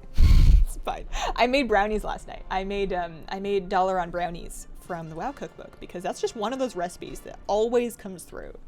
The WoW cookbook in general has a lot of very reliable recipes, but that one in particular is just like always good. Although if I had known when I started it the amount of cocoa powder I had, I would have bought more when I was at the store yesterday. Assuming that I would have been able to. I don't know, maybe they would have been out. Dapper Dave, thank you very much for the brand new sub. Welcome to the Squirrel Squad. They're still like mega out of yeast. You cannot buy yeast at the store. Big stretch. Stretchy boy.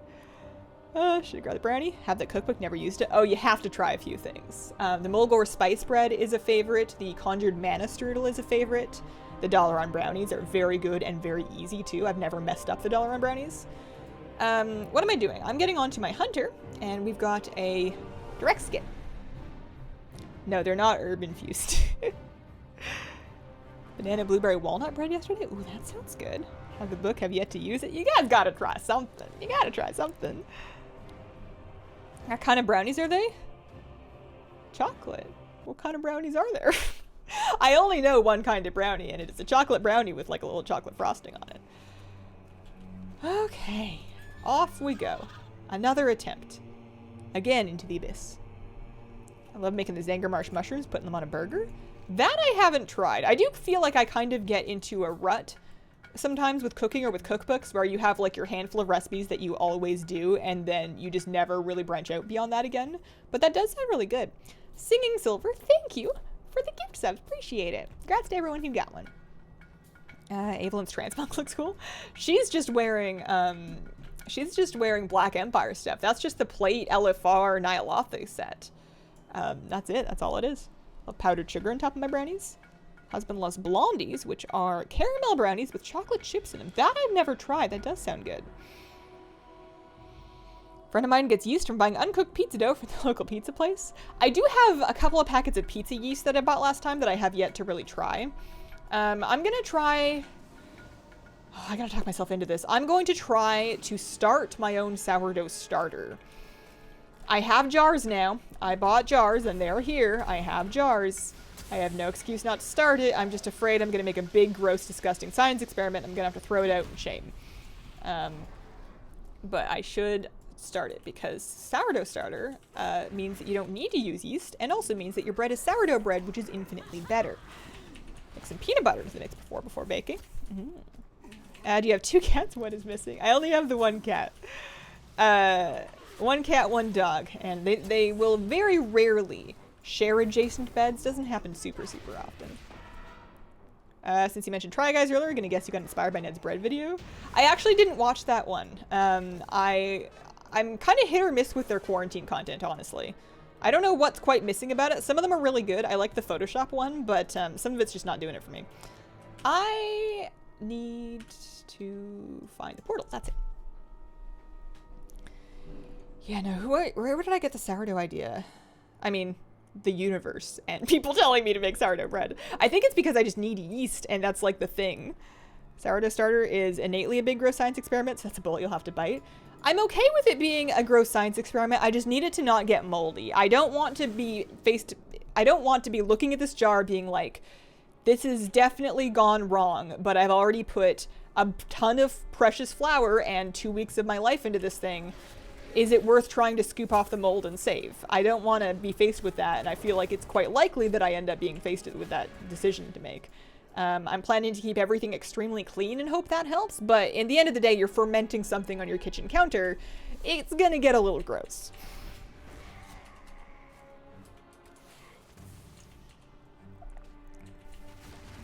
Time of day where I spend all my Nook miles gambling to try and get a favorite villager. I post the recipe I use for the blondies in your Discord. We have a recipes tab, right? I think we have a recipes tab. That'd be a good spot. Come from Mistweaver and Resto Druid, just curious how it played. Love your YouTube videos, fun to watch while getting straight to the point. Thanks. Don't know what class to use a 120 boost on? Me neither, I still have mine. If you don't have a rogue, can't go wrong with a rogue, and then you can open your own lockboxes forever. But other than that, I don't know. There's nothing wrong with sitting on the boost. I've been sitting on mine for like half a year now. It'll annoy people if they ever look over your shoulder at your screen and go, why haven't you used your boost yet? But aside from that, it's not hurting anybody. You can keep that for as long as you really need to. It's not going to expire. Finally caught a stream. Long-time sub on YouTube. Welcome to the stream. A lot of people making sourdough bread. Sounds a lot harder than it is. I've had mine for 2 years. I feel like the hard part is going to be starting it because I don't have friends. I don't know anybody that has a starter. So short of buying one on eBay, my option is to start my starter, and that's the process I'm afraid of. Once I have a sourdough starter, I'm chill with keeping it in the fridge and feeding it once a week. That's fine. It's getting the thing off the ground that I'm worried about. Drum roll. No dice. That was attempt number 23, and that was not it. We have half an hour left, which is not enough time for another full clear, but it is enough time for half cleared, which won't have a chance for the mount. But I'm going to do it anyways because that'll, get somebody started on the skip quest. Brad has a starter video too. Bon appetit and Claire made sourdough. I went and watched Basics with Babish's video on bread, but then it was about sourdough bread, and then I went back to look on his video on regular bread, and it was about the no-knead bread, and I just wanted him to teach me how to make regular bread. And then he was like, there's gonna be a part 2 for regular bread, and then he never made the part 2. And I can't even judge him because I've done that before. Snipper Dimper, thanks for the brand new sub. Welcome to the Scroll Squad. Darn, you guys can't be talking this much about bread. All right, let's admire the beauty that is broccoli You can stir fry it, you can steam it, you can have it with a little bit of salt or a little bit of soy sauce, you can put it on top of other things, you can have it as a snack, you can dip it in hummus, you can, what else can you do with broccoli? I am amazed by the fact that I can just buy frozen chopped broccoli in a bag, very inexpensive, keeps as long as I need it to in the fridge, and then I don't have to chop it. I feel like whenever I buy big heads of broccoli, I throw out like a third of it because I only want the florets. Raw broccoli is life. Roasted broccoli is the best. Oh, I've never roasted it. I will usually stir fry broccoli or I will steam it and then include it in, admittedly, mac and cheese. Okay, so I need another character to start on this.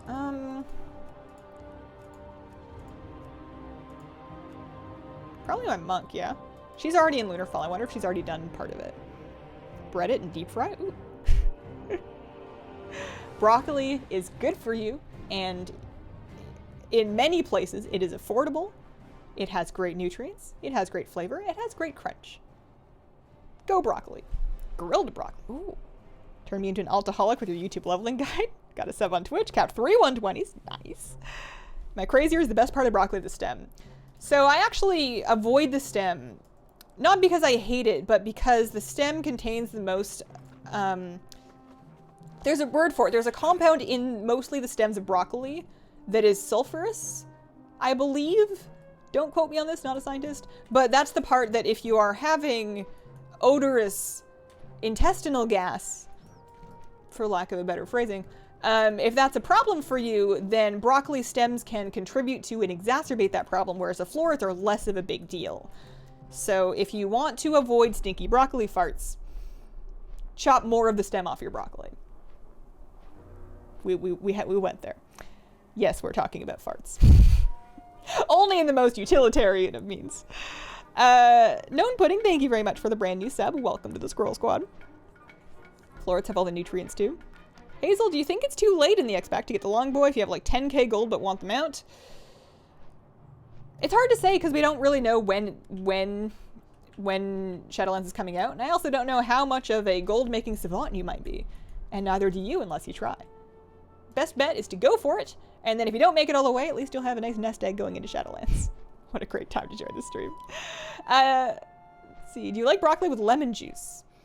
I have never had it served just those two things, although I will often use lemon juice in dishes that have broccoli, or just in dishes in general. I like to add an acidic component to many things that I'm cooking because I find it makes them taste better.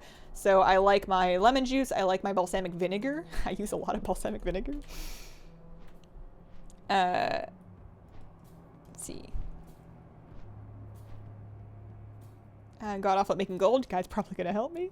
Unrelated to food, finished Undersea Usurper on Sunday after the stream ended. Congrats! That is one of the biggest accomplishments I think a person can do in BFA. That is a stretch. That is a grind. That demonstrates commitment. It's pretty good. Okay, so I'm probably just gonna get to Gorefiend and then call it. Does this character, she does not have Lion's Watch, does she? Why did I make this character? This is the Dark Iron Dwarf. So this one was leveled fresh after Dark Iron Dwarves came out, so she definitely won't have Lion's Watch. This is the problem. This is why I unlocked Henan Jungle, is because you don't get the inn unless you've done that first unlock scenario. Maybe I'll do Gorefiend and then I'll go back and unlock that base. Tried different add-ons you used. Love them. Nice change from Elf. Having a look at the cookbook. Didn't realize there's cool artwork in it too. Love the picture of Morose at the front. It's an awesome thing just to have handy. Wow. Italian Evie, thank you for the host. Welcome, guys. Hope you're having a splendid and relaxing morning. We can combine those words. I hope you're having a resplendent morning. I hope you're reclining in glory among cushions and grapes and fans, especially if it happens to be warm. We've had a couple of very warm days, but the rain came back and it's brought the cool weather with it, which I appreciate because whenever it gets really hot in here, I have to run the AC while I'm streaming, and it doesn't bother me, but you can definitely hear it through the stream, and it does sound, I don't know. Sometimes I'm like, I should turn it off and have a pure audio quality, and then I'm like, well, I feel like it's better to have a little bit of background noise than it is to be a gigantic slimy sweat monster. I'm very cold here. Do you give your action bar UI out? Looks super nice. I mean, not really, but only because it's not anything special. My bartender I just, basically all I do is I take 2 bars, these ones, and then I make them, so this is apparently 1 in 6. Also, my UI makes no sense. Another reason I don't give it out, it sucks. But I go for 4 rows, and that gets a little 3x4 brick. So I have 2 of those. 1 corresponds to the grid on my mouse. The other corresponds to the center grid on my gamepad. And then I just like slap the other bars against the side and call it a day. It's not anything particularly exclusive. I have my AC. Very cold here. It's warm here. I have ants that have decided that they want to be on my windowsills. I don't know what they're eating. I feel like maybe I was reading that in houseplants, apparently if you let a houseplant dry out too much, ants can make ant tunnels in the bottom of the plant among the dried peat. And it can be hard to fix that even if you water the plant because it takes some doing to completely rehydrate an entire pot of chronically dry potting soil. Most potting soil will contain peat moss, and when fully dry, peat moss actually becomes kind of water resistant. And that's, so I went and I took all those plants and I soaked them. So like I watered them, but I also sat them in a tray of water and I left them like that for like half an hour to properly rehydrate them. And the ants are still there. So then I laid down some sticky tape and the ants, clever little things, walk around it. They approach the sticky tape and they're like, I would like to walk over this, but I don't trust it. And then they don't. They're too smart. They're smarter than fruit flies. Love it when Tally signs off, sends me to the stream I was going to in the first place. Hazel into a raid boss, slimy sweat monster. It's just very uncomfortable. Dollar and brownies are nothing like the ones I make. Mine includes a ton of dark chocolate. They're surprisingly like fudgy and rich, given the fact that they don't directly include any dark chocolate chips. You guys are gonna make me want to go get one so I can show it to you, and then also so I can eat it. Do you recommend any gaming mice? Want to get into healing, but I think I'm going to need to invest in one. I love mine. They don't pay me to say this, but I like my Logitech. It's a G600. It's like my ride or die mouse. They're less expensive than Razer Nagas, which is what I used to use. I have found them in my own personal, anecdotal experience to be more durable. It's still got that 12-button grid. They do the slanted button thing that makes it easier to learn them. I think Razer took that from them. I think Razer started doing that too. It's like a bit wider. I find if you have larger hands and you find that you tend to get crampy claw grip on a small mouse, this one has a bit of a wider mouse plate that I find helps my hand cramp less. And they're like way cheaper than the Razer ones. They last longer. I love these things. Plus they glow. You can have your rainbow rave mouse. G600s are awesome. Yeah, if you don't want a button grid mouse, if you only want like 5 buttons and not 12 on the side, then it won't work for you. But if you're looking for a 12-button grid mouse, I think it is worth trying at the very least.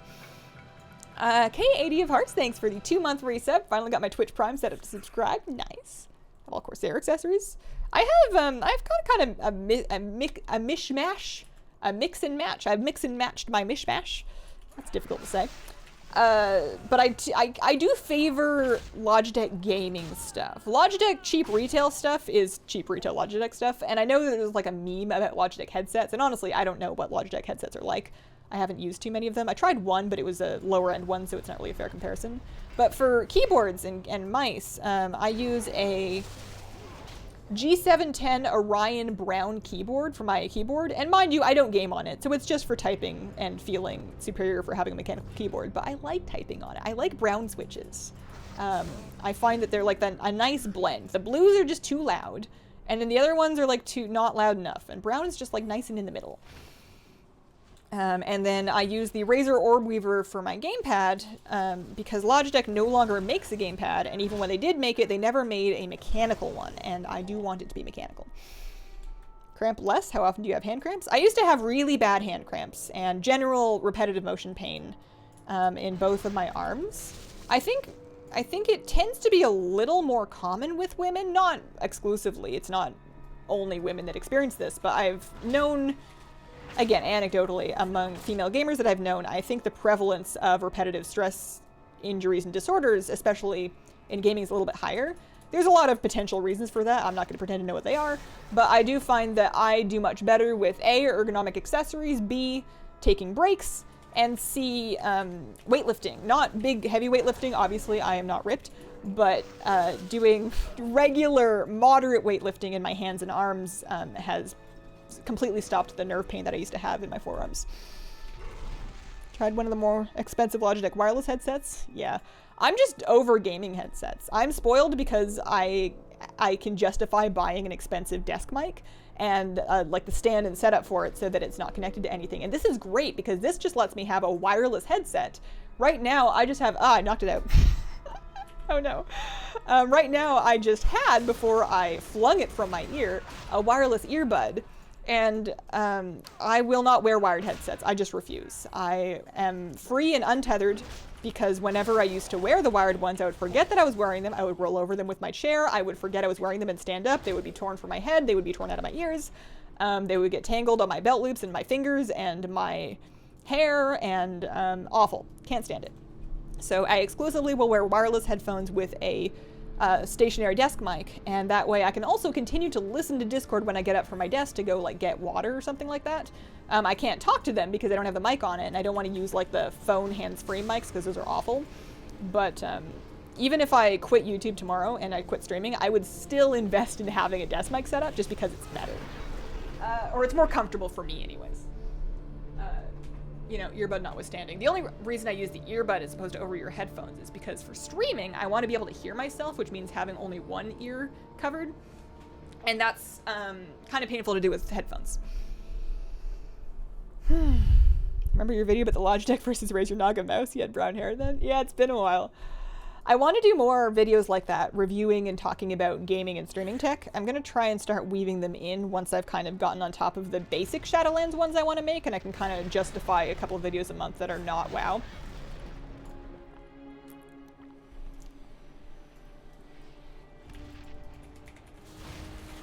After going back to a wired mouse and keyboard, we'll never go back to wireless for gaming. I would not use a wireless mouse or a wireless keyboard. I would not use a wireless input device because I don't want any unnecessary latency on my actual gaming. But a headset, you know, speech notwithstanding, is not an input device. That is a receiving device. And in WoW, I'm not going to die in a raid boss because there was like 40 extra milliseconds between me hearing the DBM alert. That's never happened. In a shooter game, in Overwatch, in CSGO, sure, yeah, you know, you want to have the latency-free, three-dimensional surround sound experience. But for a lot of games, you don't really need that, and I will vastly prefer taking wireless headphones. Did I open my... did I open the loot chest? I don't know if I did. Oh well, if I didn't, I'll just get it in the mail. Pinky Yoshi, thank you very much for the brand new sub. Welcome to the Scroll Squad. There's no strings on me. Decent-sized LGBT community in WoW? Oh yeah, oh yeah. There are servers in particular that will have a higher prevalence of LGBT-focused guilds, but then you also have a lot of places that are just less openly dedicated, but accepting in general, as long as you find the right ones. Not everywhere, but around. Favorite WoW pet? I like my coastal sandpiper. Awesome if you made some more of those kinds of bits. I feel bad about it because I get very used to and comfy with making the WoW ones that are just voiceover and info and, you know, bullet point lists and background content. Those are comfy for me to make now. I get into a rhythm with them, and largely those are what people want to see, so it's easy to just kind of stick with that. And then whenever I'm like, oh gosh, I'm gonna film myself with a camera outside of my normal Saturday setup, all of a sudden I'm uncomfortable, you know, I haven't thought the whole thing through yet, there's gonna be something that I'm not happy with it, and the whole thing's less easy, but I think that that's not a good excuse to not do it, you know. You gotta branch out a little bit. Are you married? Super married. Very married. Omega married. Logitech Lightspeed wireless stuff, 1 ms latency, same as wired since it's USB limitation. That's kind of cool. Yeah. I don't mind having wired peripherals at my desk because my desk doesn't move.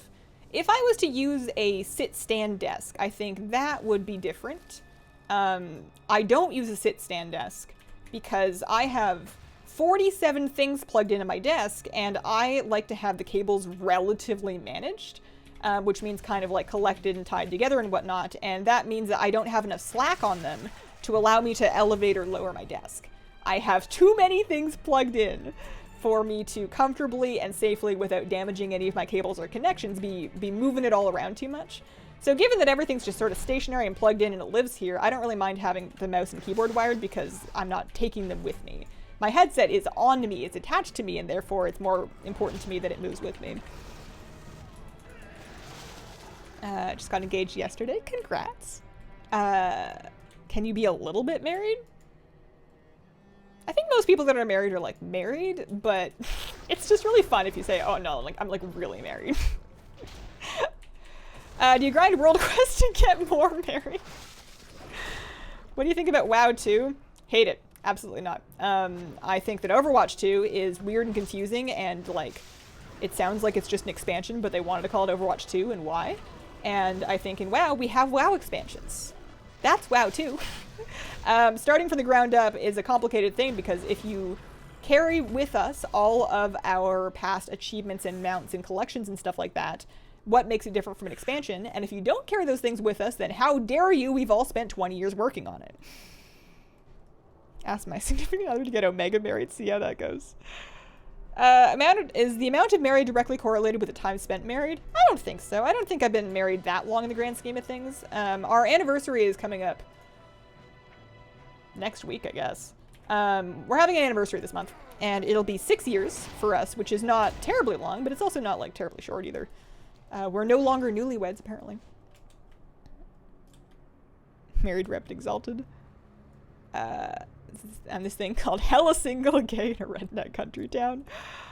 Oh man, that must be both difficult in a way I can't imagine, but also you must meet some people that are incredibly interesting. 20 years married here. Rats. 13. It's a baby when I got married. I too was also quite young in the grand scheme of things. I'm 27 now, and it's a 6-year anniversary. So I was 21 years old when I got married, and I had been dating him for 2 years at that point. So I met him when I was 19, which is quite young. WoW 2 could fix the small bag issue at least. I don't think we need bigger bags. I think we need less stuff that we have to carry around. Ever thought of that? General world. I don't want to have, like this character has just the standard 4 deep sea bags. I've got 110 empty slots to carry stuff around in. I don't want to live in a world where I have 1,000 slots of storage that I'm carrying around with me all of the time. That just becomes stressful and obnoxious to manage and try to parse mentally. Even if you have add-ons to organize it and categorize it and sort it and filter it and tag it and clean it up and whatever, even if you have all of those things, it's still like, sometimes you just want to open your bags and find a thing that you know where it was. And no matter how automatically organized it is, it's like having a house with a bajillion things in them. Even if it's all organized, it's still, if it's unnecessary, it still kind of has that like mental weight on you. Get rid of gray items?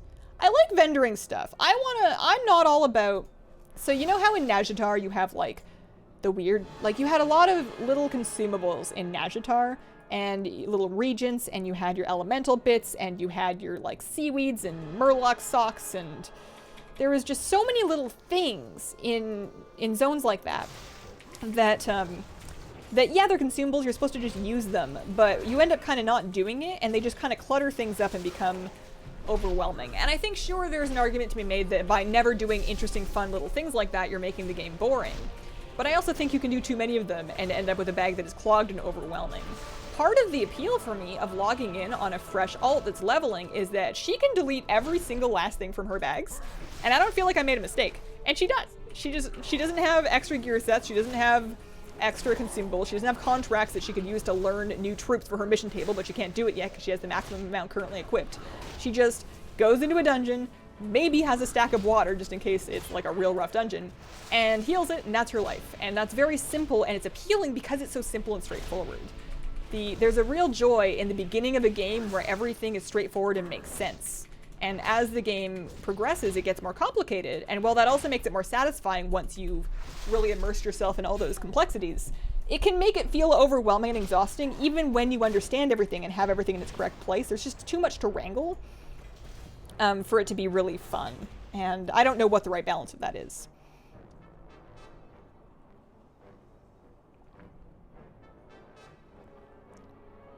Hearthstones and whistles shouldn't sit in your bag.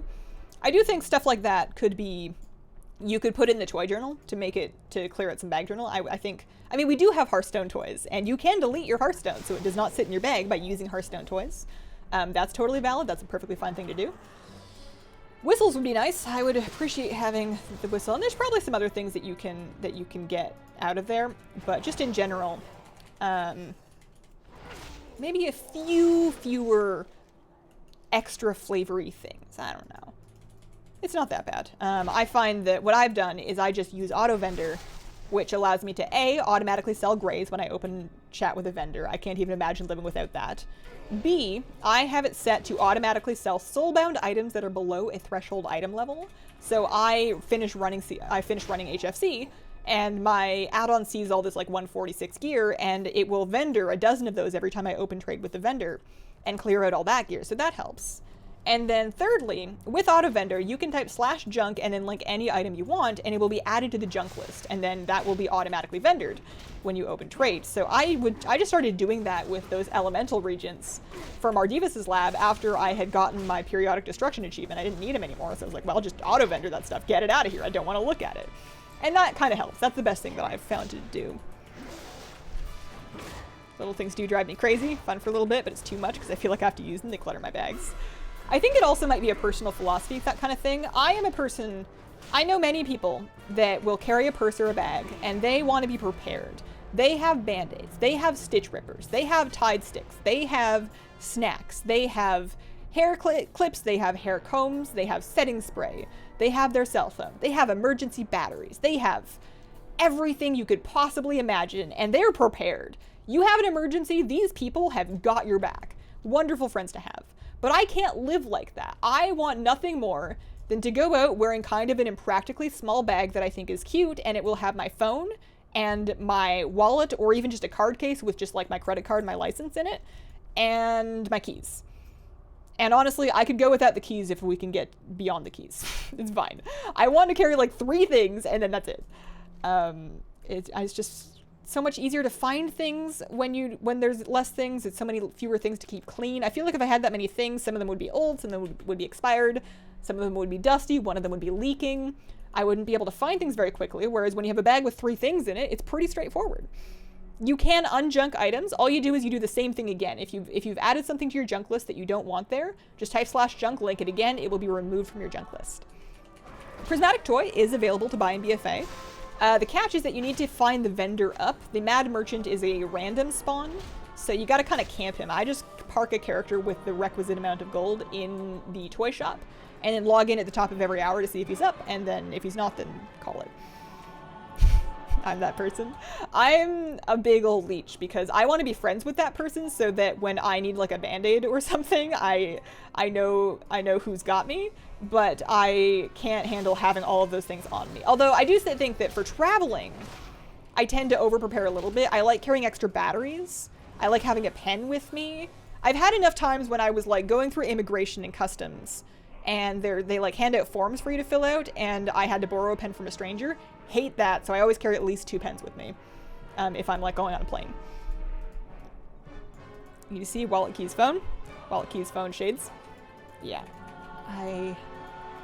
It's a privilege to be able to travel light, and I use it whenever possible for short trips. I have a hard time packing light for longer trips, although I am getting a bit better at it. Part of the reason I pack so heavy for stuff like BlizzCon is because I know that part of the reason why I'm going is so I can record it. And trying to figure out recording and editing equipment for on the road is a weird world. I end up with so many batteries and cables and cases and converters and tripods and stabilizers and lights. I have like a little bitty ring light, and like it's just all of that stuff takes up probably a third to half of my BlizzCon luggage is just recording equipment. My actual clothes don't take up very much space at all. I'm totally down to wear 1 pair of pants for like 4 days and then just change your shirt. Maybe bring 1 extra pair of pants in case something like happens to them, but you don't need that much stuff. Have they announced yet if BlizzCon is happening this year? Not specifically. They've announced that BlizzCon may not be happening this year, that they're investigating other options, but that it was underway to happen and that they're still kind of waiting and seeing. They haven't officially canceled it. I would be very shocked if they went ahead with it, honestly. I don't think they're going to have it in person. I think they'll do something online.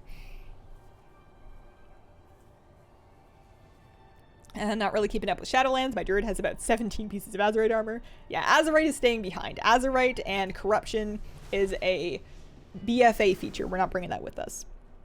And the reason I do is because I ended up being the person needing the stuff. Wife steals pens from my purse, so I can never keep them around. Yeah, I also appreciate that part of it, for me at least, I don't think I'm going to finish this. I think I'm just going to take my 2 of 4 Well of Souls and call it a day. I don't have kids, so I think that for moms it is different. You know, having a baby bag or just having like the mom purse. Kids need stuff constantly. I can't judge anybody for having like a large bag or a lot of stuff on them when they are supporting a human being who is just like always needing something. That's a different thing entirely. Praise be for moms and their mom purses. Have the panel people stream from their house with Zoom. They could stream the con. That's what I try to do. I imagine that's almost certainly what they're going to do. It's just a question, like they've always streamed BlizzCon, right? They've had the virtual ticket, not always, but for the past many years, they've had virtual ticket. They charge for the virtual ticket. They do the announcements on stream. They do the contests on stream. And I think that things like the announcements, you know, announcements and panels can be very easily streamed. They already stream announcements. They streamed the 8.3 announcement. They just had Ian stand on stage and, well, stand in front of a background and go, wow, here's what's happening. They can do that easy. Panels, again, pretty easy. Like you said, you can just have devs Zoom each other. Or, you know, if in November, maybe they can get in a room, but they just don't want the convention in a room, and you can stream that. But the problem is that a lot of BlizzCon content is about the convention, you know, your talent contests, your costume contests, stuff like that. That's something that, short of having online entries and submitted videos, which you can do and maybe they will, it's not quite the same to stream it. And I think that it'll be something and I'll be excited for it. And to be quite frank, I'm going to save a ton of money by not traveling to the convention and by being at home with my equipment where I can just make videos. Way better. There's a reason Bellular does it like that. It's not going to be the same because part of the magic is not only watching the cinematic, but watching the crowd footage of everybody. I don't know. It's not going to be the same. Half hoping they just do a virtual ticket. That's almost definitely what they're going to do. Baby wipes. Which Matty going for? We were after the Felsteel Annihilator. I think it has been determined that's not happening today. However, I am going to go get a brownie so I can show you what I have wrought before I go. I'm going to go grab a snack. Be right back.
So I made, these are from the WoW cookbook, the recipe is anyways. $1 on brownies. It's got like chocolate frosting on it. They're quite dense and quite fudgy. They're quite chewy. It's not a very cakey brownie. It's very much like a chewy fudgy brownie. And it's really rich. It's one of those things that definitely like kind of wants it kind of wants ice cream or milk or something like that. Sure can. Could have been a no BlizzCon year even without COVID. We were theorizing that, but I think they made it relatively clear when they announced that they weren't sure what the future was, that at the time that COVID happened, they were definitely, planning was well underway. Exile's Reach should come in the pre-patch. It's not Shadowlands zone, even though it is a new area. I would imagine that's going to be pre-patch. A massive VR chat. Wow, that would be something.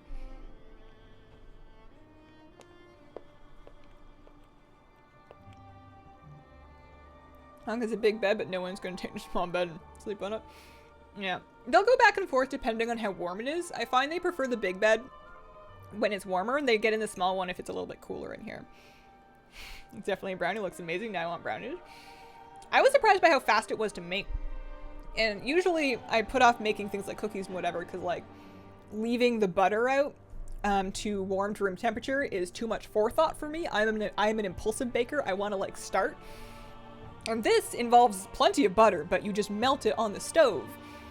So you don't, there's no letting things get to room temperature.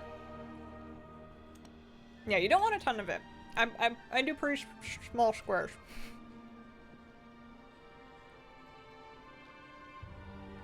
With my butter? Yeah. I've been getting a little better about my butter. Half a tongue twister there. Bet Betty bought a bit of butter, and she said her butter's bitter, so she put it in her batter, but it made her batter bitter. So it was better Betty bought a bit of better butter to put in her batter to make it less bitter. I never remember how the end of that tongue twister goes. I love tongue twisters a lot, actually. Is that a hobby? Do people do those for fun? I kind of do them for fun. I started doing tongue twisters to warm up my voice so that I was more clear when speaking a voiceover for a YouTube video. And then I think they kind of made it worse, because when you do tongue twisters, it's fun to try to do them quickly so that, you know, you can, like, win or whatever. But in a YouTube guide, you're not everybody wants the auctioneer, you know, blurted out in 10 seconds tongue twister. Never heard that one before. I messed up the end. I know the beginning is about Betty Botter and her bitter butter that she's putting in her batter and making her batter bitter, but I don't remember the end of it. You kind of want it, it's got kind of a rhythm to it, so you want it to have a really satisfying end, but there's no good end to it. I have a long worded one in my native language. Doing it with the Speech Jammer app, can't do it, absolutely not.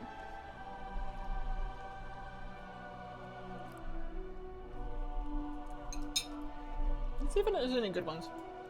Tongue twisters.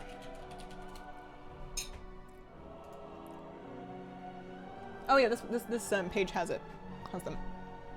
Alright, so they've got there it is. So it's Betty Botter bought some butter, but she said the butter's bitter. If I put it in my batter, it will make my batter bitter.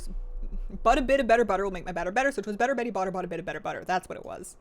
It doesn't quite end quite the way you want it to. Yeah, these aren't the good ones. These are short ones. That are like specific sound challenges. What was that really long one?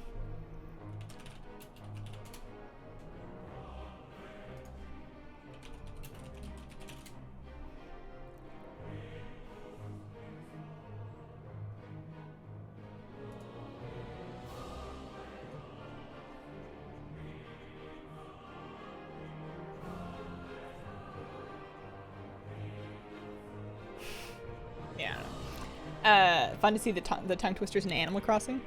Fuzzy Wuzzy one. Fuzzy Wuzzy was a bear. Fuzzy Wuzzy had no hair. Fuzzy Wuzzy wasn't fuzzy, was he? I do, when I'm warming up for videos, I'll often do the big black bug and the big brown bear, although I switch up the brown and black a lot, because I don't remember if it was the bear or the bug that was black or brown.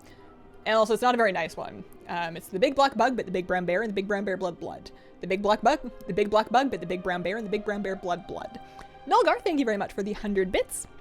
Appreciate it. Too dumb to understand hosting. Give bits in the T&E channel that were intended for you. Here are the new ones. Aw, shucks. It's okay. They're deserved over there also.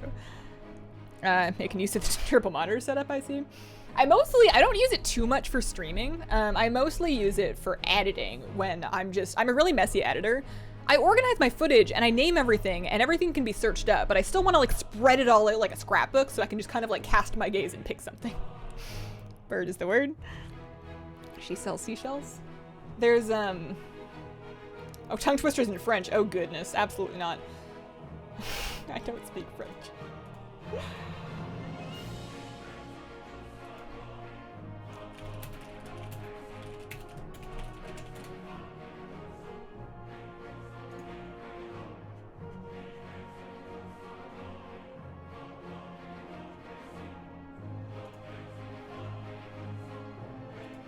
eviction exercises. Was this the one?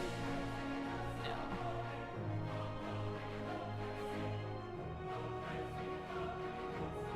Oh, this one was fun. Got my Felsteel Annihilator. Congrats. I'm only a little bit jealous. Why did you change platform when searching YouTube Live for ages? I switched for a few reasons. I felt that I had better potential to grow my stream on Twitch. And to be quite frank, Twitch Prime pays bills. It's the Major General tongue twister. You guys should try this one. It's very fun. I am the very model of a modern Major General. I am the very pattern of a modern Major General. I have information, vegetable, animal, and mineral. I know the kings of England, and I quote the fights historical from Marathon to Waterloo in order categorical. I'm very well acquainted too with matters mathematical. I understand equations both simple and quadratical, about binomial theorem. I'm teeming with a lot of news with many cheerful facts about the square of the hypotenuse. I'm very good at integral and differential calculus. I know the scientific names of beings animalculous. In short, in matters vegetable, animal, and mineral, I am the very model of a modern Major General. I can't believe I flubbed it in the last sentence. It's really fun to do that though. They're very enjoyable to do. Sometimes I start them for videos, and then I don't start recording for like a while. Yeah. I'm not going to do any of the ones that are trying to trick you into saying bad words on stream, but they are fun. It's on Animaniacs. Took me years to learn the end of the world. I haven't memorized any of them. I can't rap. I'm not cool enough. I'm not cool enough at all. I have no, like, swag. You know? You gotta, like, have the confidence. You can't rap without the confidence. You gotta, like, you don't need to be cool, but you need to think you're cool, and I'm definitely missing that part. Anyways. It is noon. I must go. I shall be back tomorrow afternoon. I don't know what we'll do, but we'll figure it out. We'll have a good time as always. Thank you guys so much for coming to hang out with me. Thank you for the bits and the chats and the lurks and the future yous that are watching via VoD. Cheers. Thanks. See you guys tomorrow, and I hope you have a wonderful, wonderful day. Bye.